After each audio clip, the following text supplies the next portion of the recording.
जय जगन्नाथ। चलतु आज गोटे करवा सोरिष बटा देकी भजा से मुझे नहीं जन्नी आउ सजना छुई काटिकी नहीं कांकण आलू ताको फर्स्ट भल भाव धोई नवा।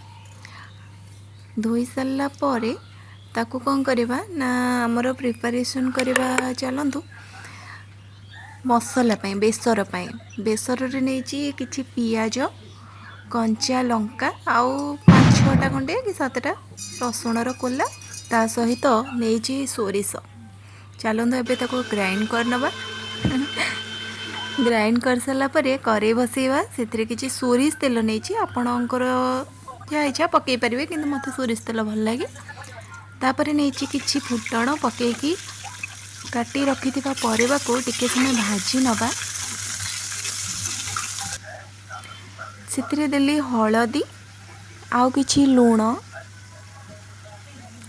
ताको भल भाव गोलैकी ताको घोड़े देबे किछि समय पाई जेमती से टिके सिझी जीवो।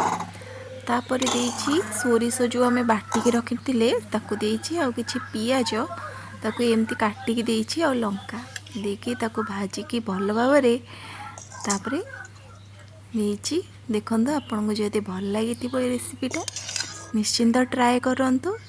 जदि आपको टेस्ट लगे ट्राए कर सारा पर निश्चिंत मते कमेंट रे जणेबे। मु तो आज भजा सहित खाई पखाड़ आ मते बहुत भल लगिले। आपण भी ट्राए करंतु। आम ओडिशार तो पखाड़ फेमस। पखाड़ सहित ट्राए करंतु किंबा गरम सहित भी आपण ट्राए करि परिबे बहुत भल लागिबो।